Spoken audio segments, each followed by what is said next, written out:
নমস্কার বন্ধুরা, welcome back to my channel Champa Rannaghar. আজ আমি আপনাদের সঙ্গে শেয়ার করব দুর্দান্ত স্বাদের নিরামিষ কুঁদরির রেসিপি। আজ রেসিপি এমনভাবে বানাবো যেটার কাছে কিন্তু মাছ মাংস পুরো ফেল হয়ে যাবে, আর নিরামিষ দিনে খাওয়াটা জাস্ট জমে যাবে। আর দেখুন বন্ধুরা, এখানে কিন্তু আমি 250 গ্রাম কুঁদরি কিনে নিয়েছি। এটা কিন্তু খুবই কচি ছিল কুঁদরিটা। প্লিজ বন্ধুরা, প্রথম থেকে শেষ পর্যন্ত ভিডিওটি দেখবেন। কুঁদরিগুলোকে খুব ভালো করে আমি ধুয়ে নিয়েছি। ধুয়ে নেওয়ার পরে দুমুখ এইভাবে কেটে নিয়ে মাঝ বরাবর এরকমভাবে 4 চেলা করে দিচ্ছি। দু সাইড দিয়ে ঠিক এইরকমভাবে চেলা করে দেবো, 4 চেলা মতো করে দেবো। তাতে খুব ভালো করে কুঁদরির মধ্যে মশলা নুন ঢুকবে। আশা করি বোঝাতে পারলাম যে কিভাবে আমি কুঁদরিটা কেটেছি। প্লিজ বন্ধুরা, আপনাদের কাছে এটাই আমার অনুরোধ থাকবে যে আপনারা প্রথম থেকে শেষ পর্যন্ত ভিডিওটি দেখবেন। যদি ভিডিওটি আপনাদের ভালো লাগে অবশ্যই একটা লাইক করবেন। যদি মনে হয় যে শেয়ার করার উপযোগী তাহলে অবশ্যই ভিডিওটি শেয়ার করবেন। আর অবশ্যই আপনাদের কাছে হাত জোর করে অনুরোধ, একটা কমেন্ট করে জানাতে ভুলবেন না আপনি কোথা থেকে আমার ভিডিওটি দেখছেন। আর এই রেসিপি সম্বন্ধে যদি কোনো মতামত থাকে সেটাও আপনারা জানাতে পারেন। দেখুন, এইভাবে সমস্ত কুঁদরিগুলোকে কেটে নিয়ে আমি ফিরে আসছি। এরমভাবে যদি কুঁদরিগুলোকে কেটে দেন তাহলে ভেতরে খুব ভালো করে তেল মশলাটাও ঢুকে যাবে, আর সুন্দর টেস্ট খেতে হবে, খুব তাড়াতাড়ি সিদ্ধও হয়ে যাবে।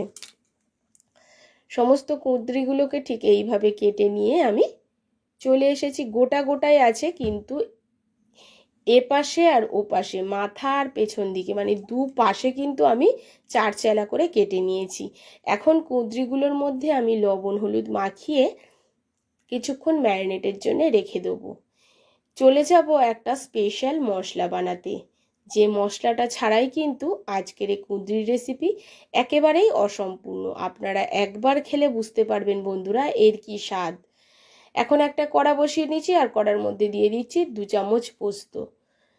এর মধ্যে দিয়ে দিচ্ছি 8-10টা কাজু বাদাম। পোস্ত আর কাজু বাদামকে একসঙ্গে ভেজে নেব। তবে কাজু বাদামের কালার আসার দরকার নেই, পোস্ত ভাজার গন্ধটা বেরিয়ে গেলে কিন্তু তখনই আপনারা পোস্ত আর কাজু দুটোকেই নামিয়ে ফেলবেন কড়া থেকে। একটা সুন্দর পোস্ত ভাজার গন্ধ বেরোবে। পোস্ত ভেজে এইভাবে যদি আপনারা কুঁদরিটা রান্না করে খান না বন্ধুরা, আপনারা ভাবতেই পারবেন না যে এর কি টেস্ট। এখন দেখুন, পোস্ত ভাজা আমার হয়ে গেছে। কাজু বাদামটাকে কিন্তু খুব লালচে করে ভাজিনি, হালকা ভেজে নিয়েছি। আপনারা ভালো করে শুনবেন, পোস্ত ভাজার যখন গন্ধ বেরোবে তখনও কিন্তু পোস্ত কাজু দুটোকেই নামিয়ে রাখতে হবে। তারপরে কড়াতে দিয়ে দিচ্ছি 1 চামচ মতো সর্ষের তেল। রান্নাটা আমি সর্ষের তেলে করব, আপনারা চাইলে এখানে সাদা তেলেও করতে পারেন। এর মধ্যে দিয়ে দিচ্ছি 1 ইঞ্চি আদা, দিয়ে দিচ্ছি 5-6টা কাঁচা লঙ্কা, পাকা কাঁচা 2টো লঙ্কায় মিশিয়ে দিয়েছি, আর একটা টমেটো। এটাকেও তেলে একটু ভেজে নেব যাতে টমেটোটা নরম হয়ে যায় আর আদার কাঁচা গন্ধটা চলে যায়। ঠিক ভিডিওতে যেভাবে আমি দেখাচ্ছি এইভাবে ভেজে নিতে হবে। ভাজা আমার হয়ে গেছে, এখন বাটিতে এটাকে তুলে রাখবো। আর কড়ার মধ্যে আবারও আমি তেল দিয়ে দেবো।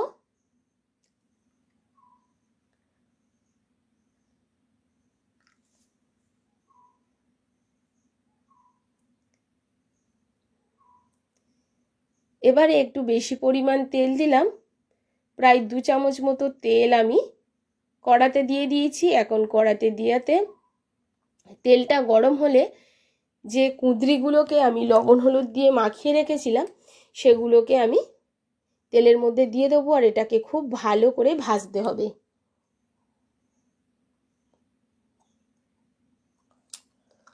হাই ফ্লেমে ভাজতে যাবেন না, লো ফ্লেমে একটু সময় নিয়ে ঢেকে ঢেকে ভাজবেন। ততক্ষণে আমি পোস্ত আর বাদামটাকে গুঁড়ো করে নিয়েছি, তার মধ্যে টমেটো আদা কাঁচা লঙ্কাকে দিয়ে সামান্য জল দিয়ে এর একটা মিহি পেস্ট করে নেব। এবারে দেখুন, কুঁদরিগুলো কিন্তু বেশ আমার ভাজা হয়ে গেছে, আপনারা দেখেই বুঝতে পারছেন হালকা লালচে ভাবে আমি ভেজে নিয়েছি। আর এই কুঁদরিগুলোকে ঠিক এই সময় এমনভাবে ভাজতে হবে যাতে কুঁদরিগুলো 50% মতো সিদ্ধ হয়ে যায়। আর এই রেসিপিতে অবশ্যই বন্ধুরা কচি কুঁদরিটাকেই নিতে হবে, পাকা কুঁদরি কিন্তু একেবারে ভালো লাগবে না। এবারে কুঁদরিগুলোকে তুলে নেওয়ার পরে যে তেল আছে তার মধ্যে দিয়ে দিয়েছি গোটা জিরে ফোড়ন আর একটা শুকনো লঙ্কা। এ সময় চাইলে আপনারা একটু হিং দিয়ে দিতে পারেন, যেহেতু নিরামিষ আমি হিংটা অ্যাভয়েড করি কারণ আমার অ্যালার্জি আছে বলে। এবারে বন্ধুরা এর মধ্যে আমি সেই বাটা মশলাটাকে দিয়ে দিয়েছি। দেখুন তেলের মধ্যে মশলাটাকে দিয়ে দিয়ে কিছুক্ষণ ধরে কষাতে হবে, যতক্ষণ না মশলা থেকে তেল ছাড়ে ততক্ষণ পর্যন্ত কষাতে হবে বন্ধুরা। আর সুন্দর একটা গন্ধ বেরোবে মশলা থেকে।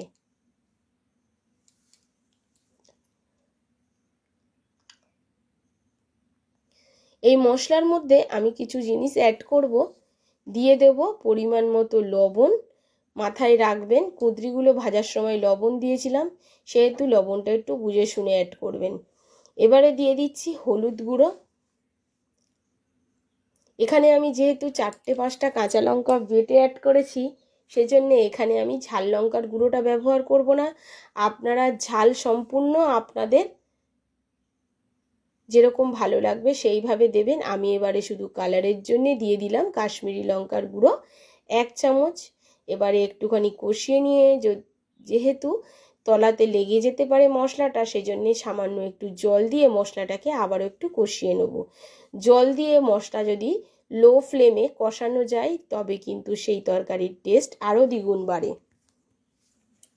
কষাতে কষাতে যখন দেখব তেল ছেড়ে দিয়েছে মশলা থেকে, তখন বন্ধুরা এর মধ্যে আমি ওই ভেজে রাখা কুঁদরিগুলোকে অ্যাড করে দেবো। কুঁদরিগুলো দেখেই আপনারা বুঝতে পাচ্ছেন যে 50% মতো সেদ্ধ হয়ে গেছে। এবারে মশলার সঙ্গে মিডিয়াম ফ্লেমে খুব ভালো করে কষাতে হবে। দেখুন যতক্ষণ না মশলার মধ্যে একটা দানা দানা ভাব আসবে ততক্ষণ পর্যন্ত মশলাটাকে কষাবেন, এতে কিন্তু কুঁদরিটা আরও বেশি খেতে টেস্টি হবে। আর দেখুন বন্ধুরা মশলাটা কত সুন্দর কুঁদরির সাথে কষানো আমার হয়ে গেছে। প্রায় 5 থেকে 6 মিনিট মতো আমি কুঁদরির সাথে খুব ভালোভাবে কষিয়ে নিয়েছি। আর কুঁদরিগুলো কিন্তু কোনো মতে ভাঙবেন না, এইরকম গোটা থাকবে।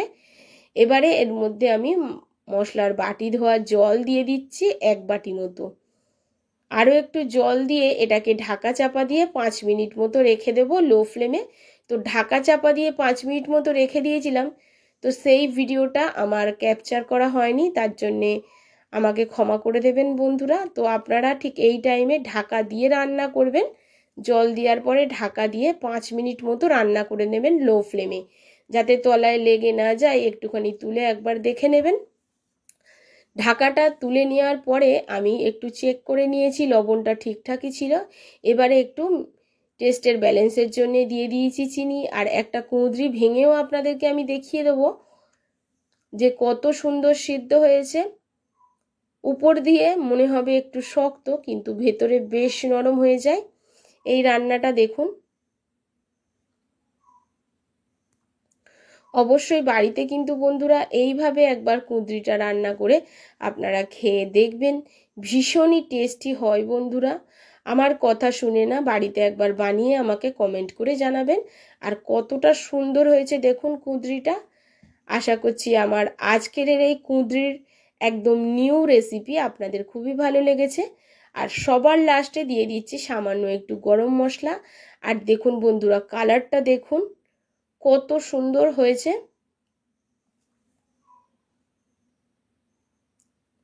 এবার এটাকে একটা পাত্রে নামিয়েও আপনাদেরকে আমি দেখিয়ে দিচ্ছি কাছ থেকে কতটা সুন্দর হয়েছে।